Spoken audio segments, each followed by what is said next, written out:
So many of you know that I have moved to Las Vegas in 2001. I originally moved here from Okinawa, Japan. Now I have been here for, almost over 22 years, but there have been moments where I have actually thought about leaving Las Vegas. As a matter of fact, in 2011, I had some very big thoughts about leaving Las Vegas, and I was actually going to move to Colorado. But the things that kept me here were my friends, my family, the network I built, and of course, I know the city like the back of my hand. But that's not to say I don't have regrets. In this video, we're gonna go over the 5 regrets I have about staying here in Las Vegas, and maybe you can put this on your consideration list before moving here because these are personal things that I actually do regret about Nevada. Let's get into it. Welcome back to my channel. If this is your first time to my channel, my name is Erica Lamar. I'm a local real estate professional as well as a real estate investor here in the Las Vegas Valley. For the last 7 years, I've been helping people move to the Las Vegas Valley or its surrounding areas, and I absolutely love doing it, or I wouldn't be doing it for this long. So if you're thinking about moving to Las Vegas or its surrounding areas in the near future, my team and I are here to help you make that smooth transition to beautiful Las Vegas. All of our contact information will be in the comments and description below. Feel free to reach out at any time. I always love hearing from you. Let's talk about the 5 regrets that I do have about staying here in Las Vegas. And we're going to start count on number 5. You're going to be shocked at number 1. And I will give you a quick tip on number 1 if you can stay the length of the video. Okay,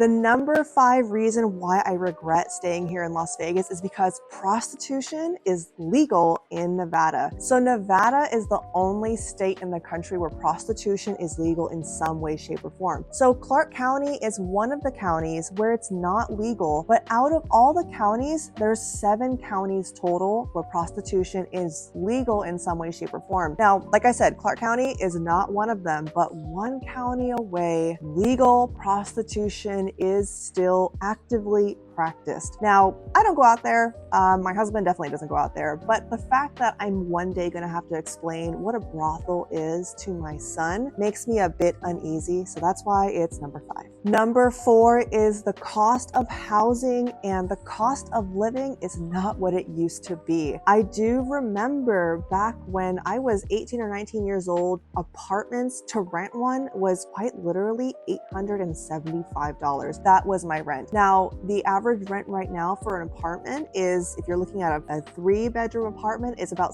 $1,700 to $1,800 a month. I mean, that is obviously much different than what I paid back then, but it's not as affordable as it once was. Now, that is, of course, the cost of goods, cost of trades, and just inflation has affected everything, and that is why it is number 4. Number 3 is employment. Now, before I became a full-time licensed realtor in Las Vegas, finding a job was, not very easy, especially if you didn't have a specific trade or skill to offer the city or a company. So if you are coming here with a very specific education, a specific trade, something that requires licenses, you'll have no hard time finding a job. But if you don't have a formal education, if you don't have a specific skill or trade, it is difficult to find a job, and it is nearly impossible to live off of minimum wage. Even if you have 3 jobs at minimum wage, number 1, why would you want to do that? And number 2, still, you will barely make ends meet. And I know what that's like, especially when I was younger looking for a job. It was not easy. I did not like it, and that is why it is number 3. Number 2 on this list is there are a lot of poverty-stricken areas in Las Vegas.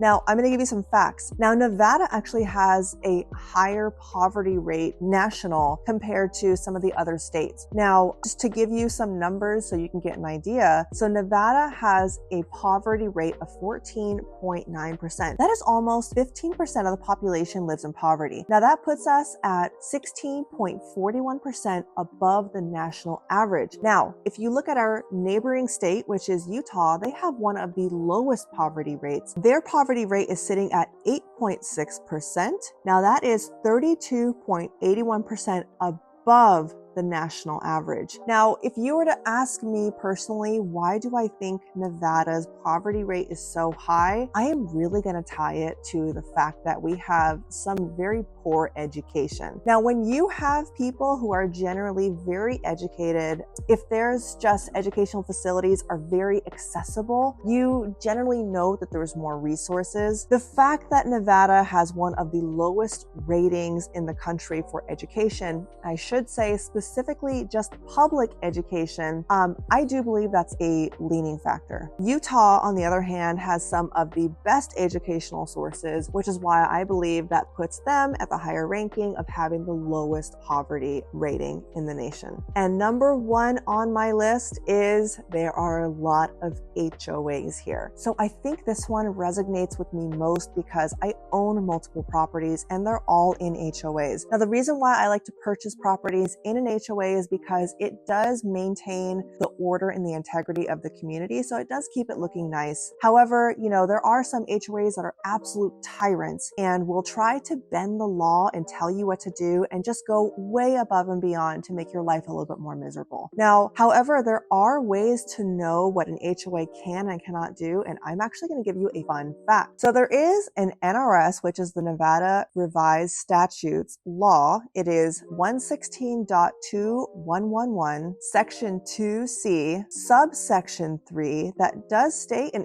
HOA cannot tell you or force you to fill out an ARC form or collect a fee from you for you installing shutters that would actually add additional protection to your home or help you lower energy costs. Now, these metal shutters, or some people will call them Rolladin shutters, these are very different than security bars. Surprisingly, HOAs can tell you if you're allowed to add security bars onto your windows, but they are not allowed to tell you if you can or cannot add the protective exterior metal shutters to your home. So now, of course, I am not an attorney. Please reference that to an attorney if you would like to practice that or if you want to look further into it. Remember, of course, I am just a realtor here giving you guys valuable information. All right, so that was my video on the top 5 reasons why I regret staying here in Las Vegas. If you guys have any questions about Las Vegas or its surrounding areas or just the Las Vegas market in general, all of my contact information will be in the description in the comments below. Feel free to reach out at any time. And if you guys like this video and other videos I make just like it, make sure you give me a thumbs up because it really helps out the channel and it keeps me making videos just like this one for you. Until next time, see you in the next video.